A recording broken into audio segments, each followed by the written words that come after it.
POCSO சம்பந்தமான prevention of children from sexual offence என்கின்ற சட்டத்தை பற்றி, சட்ட நுணுக்கங்களை பற்றியும் அது சார்ந்த மனநலம் சார்ந்தும் பாதுகாப்பை உறுதிப்படுத்துகின்ற விதமாகவும் இன்றைக்கு அதற்கான விழிப்புணர்வை ஒட்டுமொத்த தமிழ்நாட்டுக்கு இந்த நிகழ்ச்சி என்னுடைய துறை சார்ந்திருக்கின்ற அறிவிப்பில் ஒன்றான ஒரு அறிவிப்பை இன்னைக்கு கிருஷ்ணகிரி மாவட்டத்தில் நாங்கள் தொடங்கியிருக்கின்றோம். தொடர்ந்து தமிழ்நாடு முழுவதும் ஏறத்தாழ ஒரு 90,000 பேருக்கு இது போன்ற பயிற்சிகளை வழங்க பல்வேறு விதமான கருத்தாளர்களை அழைத்து நாங்கள் இந்த நிகழ்ச்சி நாங்கள் நடத்தி கொண்டிருக்கின்றோம். என்னதான் நம்ம பல விஷயத்தில் 144171098 என்ற விழிப்புணர்வு ஏற்படுத்தி கொண்டிருக்கிறோம் என்று சொன்னாலும், தவறுகள் நடைபெறுகிறது என்று சொன்னால் உடனடியாக நம்ம ஆக்ஷன் எடுக்கிறோம். ஆனால் அந்த தவறுகள் நடைபெறுவதை சொல்கிறதுக்கு கூட சில பேர் தயக்கம் காட்டுறாங்க, பயப்படுறாங்க. பயப்பட தேவையில்லை.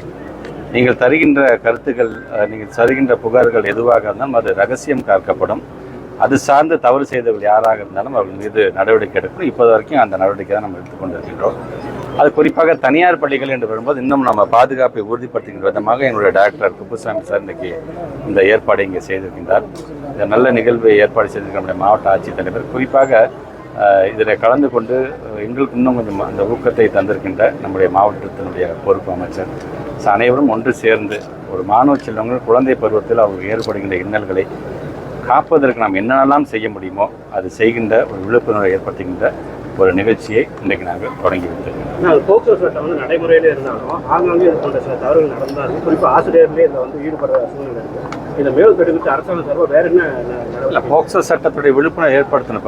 பேசும்போது கூட மாவட்ட ஆட்சித்தலைவர் சொன்ன மாதிரி இந்த சட்டம் என்ன சொல்லுகிறது, அதுக்கான கடும் நடவடிக்கைகள்லாம் என்னவாக இருக்கின்றது என்பது ரொம்ப தெளிவாக எடுத்து சொல்லியிருக்கிறாங்க. ஸோ கருத்தாளர்களை பொறுத்த வரைக்கும் லீகாலிட்டியாக அது என்னென்னலாம் இருக்குது அப்படிங்கிறதான் இப்போ பேச போகிறாங்க அவங்க எல்லாருமே. ஸோ அந்த விழிப்புணர்வு வெறுமனே ஒரு 4-5 பேர் மட்டும் தெரிஞ்சுக்கிட்டா பத்தாது. அந்த பள்ளிக்கூடத்தை சார்ந்திருக்கின்ற பிரின்சிபல்ஸ், கரஸ்பாண்டன்ஸ், அங்கே இருக்கக்கூடிய நான் டீச்சிங் ஸ்டாஃப்ஸ் முதற்கொண்டு அனைவருமே தெரிந்து கொள்ள வேண்டும் என்பதற்காகத்தான் இதை நாங்கள் நடத்துகிறோம். போக்சோ சட்டம் என்ன சொல்லிக்கிறது என்பதை முழுமையாக தெரிந்தாலே அதிலே பார்த்தீங்கன்னா பாதுகாப்புக்கான அனைத்து அம்சங்களும் இருக்கின்றது. என்னென்னா அது சார்ந்த விழிப்புணர்வு இன்னும் யாருக்கும் இல்லாமல் இருக்கணும். அது வந்தாலும் மிக கடுமையான ஒரு ஆக்ஷன் எடுக்கக்கூடிய அளவுக்கு தான் சட்டம் இருக்கின்றது. அது சார்ந்து இன்னைக்கு அது கருத்து. அதே போல போக்சோ சட்டம் புகார் சொல்றாங்கன்னா எதிர்ப்பு கேட்காம உடனே அரெஸ்ட் அப்படின்னு போயிடுறாங்க. ஒரு சமீபத்தில் கேரளாவில் 3 வருஷம் கழிச்சு போலியான ஒரு பாலியல் வழக்கு போட்டுருக்காங்கன்னு ஒரு ரிசல்ட். உண்மை நீங்கள் சொல்கிற மாதிரி இதை யாரும் தவறாகவும் பயன்படுத்தக்கூடாது. கரூரை சார்ந்திருக்கின்ற ஒரு டீச்சர் பார்த்தீங்கன்னா அவர் தன்னுடைய உயிரையே மாய்த்து கொண்டார். ஏன்னா அவசரத்தில் கடகடன்னு சொல்லி போயிடுறாங்க. அது மனநலம் பாதிப்பு அப்படிங்கிறது பொழுது செய்யாத தப்புக்கு நான் எப்படி ஆளாவேன் அப்படிங்கிற அளவுக்குலாம் இருக்கும்பொழுது அதை முறையாக இப்போ அவங்க சொன்ன மாதிரி தான் எடுத்தோம் கவுத்தோம் அப்படிங்கிறத நம்ம பண்ணிடணும். சரி, நல்ல ஆசிரியராக கூட இருப்பாங்க. ஆனால் மேல்பி அங்கே லோக்கல் இருக்க சம் இஷ்யூஸ்னால் அவங்க மேலே தவறான ஒரு இது பண்ணும்பொழுது அது அந்த ஒட்டுமொத்த குடும்பத்தையும் பாதித்திடக்கூடாது என்று தான் நாங்கள் நினைக்கிறோம்.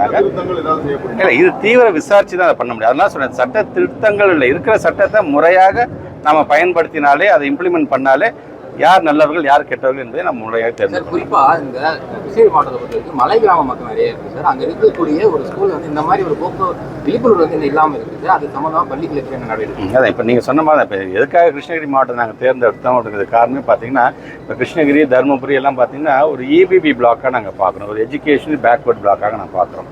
ஸோ எஜுகேஷனல் பேக்வர்ட் பிளாக் அப்படின்னு வந்தாலே இந்த நிறைய விழிப்புணர்வு குறைவாக இருக்கக்கூடிய, அதாவது சிறு வயசில் பிள்ளைங்களுக்கு கல்யாணம் பண்ணுறது, ஸோ இந்த மாதிரி இந்த கல்வியோட அவசியம் தெரியாமல் இருந்துடக்கூடாது அப்படிங்கிறதுக்காகத்தான் இதை எடுத்துருக்கோம். இப்போ நிறையா மாறி இருக்குது. நீங்கள் கிருஷ்ணகிரியும் பார்த்தீங்கன்னா, தருமபுரியெலாம் பார்த்தீங்கன்னா ரிசல்ட் வைஸ் பார்த்தீங்கன்னா இப்போ நல்லா படித்த நாகரிகமான மக்கள் இன்றைக்கி வர ஆரம்பிச்சிட்டாங்க.